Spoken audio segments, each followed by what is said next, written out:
Once again, I thank you all.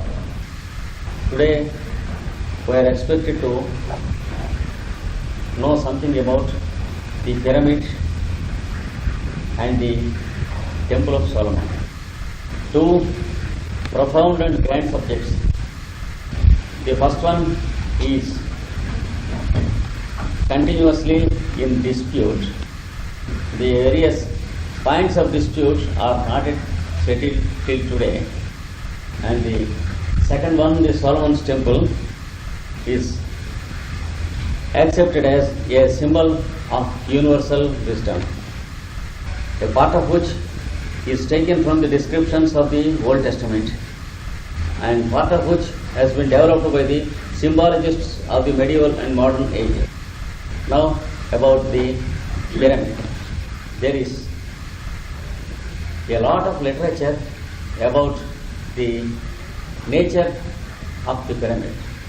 There are many groups of critics who have pointed out different views about the pyramid. Some have understood that it was constructed as a tomb.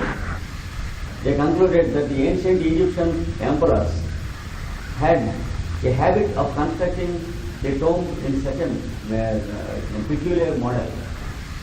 And to that effect, they made much research about the pyramid. Till now, they produced nothing except the statistics of the measurements. Still the question remains, why they should build such tombs? Why the tomb should involve so much of expenditure? What's the necessity of such a big tomb with vast dimensions? And unless there was something intentional, something more than the need of a tomb, why should there be some peculiarities in the construction? Why should the detail of the inner side of the tomb be in such a way? All these things remain unsolved till today. And those who assure that it is only a tomb, they have still find answers to these questions. And also common sense tells us that there is something more than a tomb in the construction itself. And if we go into the ancient records and the scriptures, there is some evidence about the construction of the pyramid. We will talk a little bit later.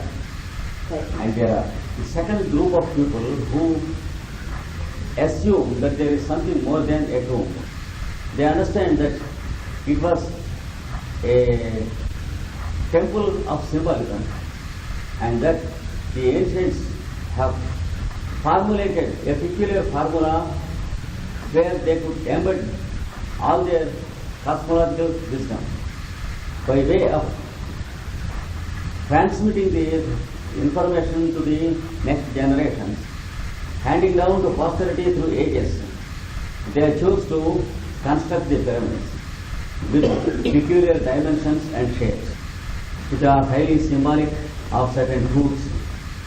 This is one view. Some of them, they believe that it was the attempt of the wisdom of the Atlanteans. The ancient Atlantean race had attained such a high degree of perfection in knowledge and wisdom in many branches of wisdom. For example, astronomy, astrology, architecture, cosmology, and the theory of numbers, and they express their wisdom in terms of the branches of science. And it was but natural that made a grand attempt to formulate the whole wisdom into one grand formula. And the result was according to which the ancient Egyptians built the pyramid. This is the conviction of some who examined the nature of the pyramid. Now it stands as a confirmed belief that we can know something of the Atlanteans and their wisdom by studying the pyramids and trying to understand the intentions of the builders. The age of the pyramids was also discussed through centuries. First, it was considered as about 2000 years before Christ, 2000. and then 3,000 years, and then 4,000 years. And the latest theory that exists is more than 10,000 years before. So I think the next generations will receive a bigger number. Even for the present, it is a big number to the historians and archaeologists. But to the esoteric student who knows something of the ancient races and nations, it's not a surprise, because the age of the beginning of humanity on this earth is considered to be far, far earlier than the concept of the historian or the archaeologist. So, if in the present age the date of the pyramids is given as more than 10,000 BC, it's not a surprise to the esoteric student or the spiritual student. The latest is, it is considered as between 10,449 and 10,349 before Christ. It may be true because great civilizations exist in that day, on that date, and before that date also. If you go to the earliest world records that are written in the ancient Indian scriptures, you will find that the present Kali Yuga has started 5,000 years ago, and twice the magnitude of the years of Kali Yuga. There was the previous age which had highly civilized mankind on earth. It was called the Dwapara age. Before that, there was what is called the Treta age, which is 3 times the magnitude of the Kali age. And before that, there was what is called Krita age, 4 times the magnitude to the Kali age. And during these 3.5 ages, humanity existed on all parts of the globe, and there were great civilizations on both sides of the globe, that is the American hemisphere and our hemisphere. And these kingdoms were described in those records. And we have no surprise to accept the date, the latest date given to the pyramids. The area of the pyramids exists about 30th degree latitude towards the north, and the measurements taken about the pyramids, they reveal certain facts to our mind, that the builders were great mathematicians who applied their knowledge of numbers and geometry in a highly advanced method, and that also they knew advanced astronomy, because the demarcations and the divisions they have done, they indicate the planetary orbits and the speeds of various planets, and also the Earth's rotation around the Sun, the number of days in the solar year, and the number of days for each revolution of the planet on a geocentric scale. All these things are symbolically marked on the pyramid, and it is proved by some critics that the builders knew the law of gravitation, and above all things, they knew the grand index that decides centuries and ages, which we call the precession of the equinox. It is also proved that they knew what we call the great year, that is the equinoctial year.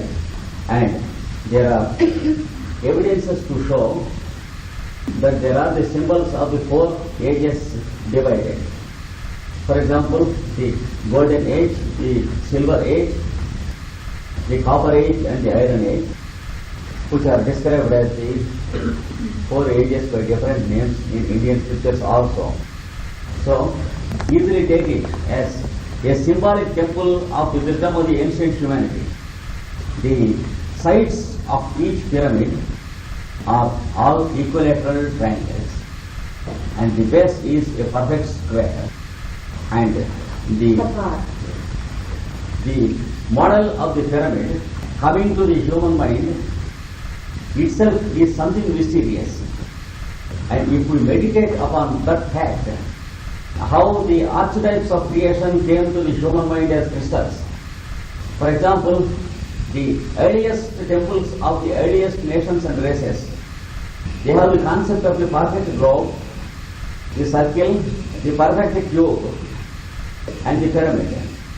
These are the archetypes of creation, because it is proved by great seers like Pythagoras that it is through these forms that the universe comes into existence. If we go through the works of Plato about the construction of the universe, these are the few figures which are called the molds of the creation. And a scientific subject like the science of the Platonic solids, which was presented to the human mind for the first time by Plato, has not yet made its appearance to the modern mind again. All these facts prove that there is a formula that was revealed to the early humanity, according to which he could understand the dimensions of the universe and the process of the creation of the universe, the time keys and the space keys of each solar system being revealed. And there is ample proof to say that the whole universe was understood as a crystal that has crystallized from space, and whenever the creation came out, it revealed itself as the same type of crystal again and again. So this was the concept of the ancients, it seems. And all of them, they tried to have a revealed concept of the whole crystal of the universe. We have to congratulate them for the synthetic view of all sciences, which is not possible for an analytical mind to conceive. When we begin to imagine these figures together in a particular succession, then we will find that the archetype of the universe reveals itself to our mind also.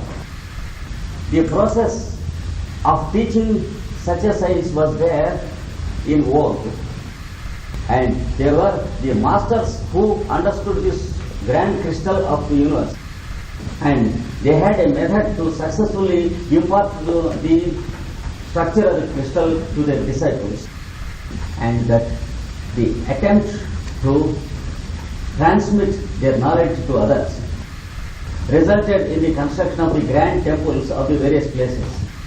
And the pyramid was one such grand attempt. We can have this as our estimate about the pyramid. Now we have a rough idea of the structures of the pyramid, and our brother Paul will project the 2 or 3 sections of the pyramids before we go into the symbolic aspect of the pyramid. Here is a picture of the various pyramids that are existing. The pathways that lead us into and out of the pyramid, and the various compartments of each pyramid. Here is an enlarged version which shows us the path that leads into the pyramid, especially the biggest of the pyramids. There is the pathway which leads to the Queen's Chamber, and the gallery, and the pathway that leads to the King's Chamber, and the various divisions with their labeling will be seen in the next picture. Number 1 is the entrance into the pyramid, and from there one can visit all the parts of the pyramid. It was a fact the tombs were constructed, the pyramids were constructed as the tombs of the emperors, but that does not mean that they are only tombs. There was a ritual in the ancient Egypt which was in the imitation of the construction of the great ear. That is, people used to walk round and round, and they made rituals about the planetary movements around the sun, and the death and the rebirth of an individual are considered to be cyclic, and the return of the same soul again to the earth is enacted as a drama, and a part of the drama was there conducted during the funeral function, because death was understood as a passage from the body which necessarily was followed by another entrance into another body. So this exit from the body and entrance into another body was conducted in the form of many rituals, and the passage into the pyramid must be symbolic of one such passages. This is the idea of some esoteric critics, and the mummification of the bodies of the emperors and preservation of the bodies was also a part of the symbolic ritual to show that a person who left the body comes down again to the body. Until we can understand the detail of the rituals, and until we can get a real key to the ancient Egyptian language, we cannot much understand about the symbolic significance of these rituals. But if we take into our study the various rituals of the ritualistic schools, we find one thing in common, that is the phenomenon of death and the human being crossing death. These two things are the common content of all the rituals of the various ritualistic schools, and the basis seems to be the pyramid. So the king's chamber and the queen's chamber also appear to be symbolic in their nature, for which reason they buried the bodies of the kings and queens there.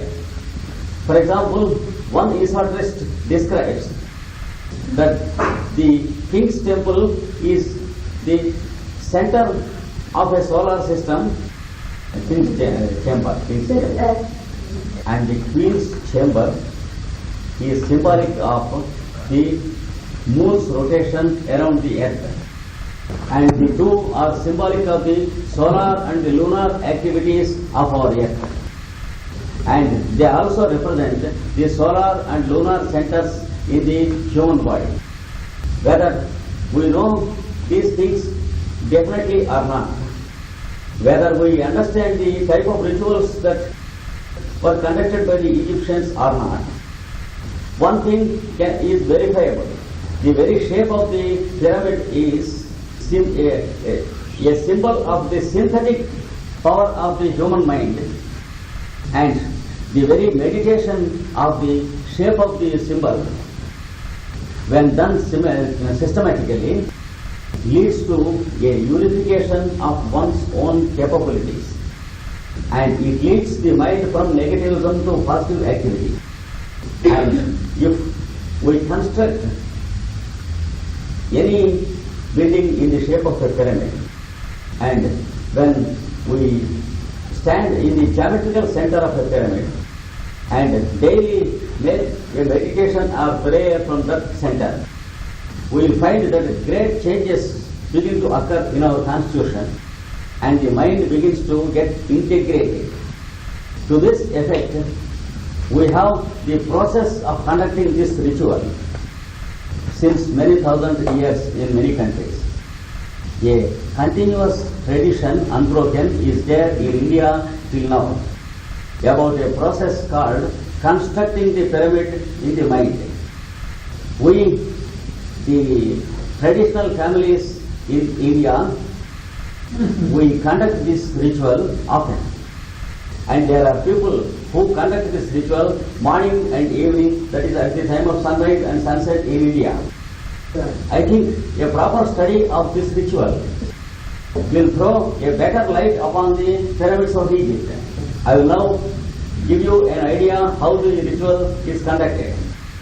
Before sunrise, a member of a traditional family in India, he finishes his bath and stands facing the east, then closes his eyes and imagines a milk white line projecting from his brow center to the place of sunrise, and then he imagines the same line projecting into his back through his head, straight back into the point where the sun sets.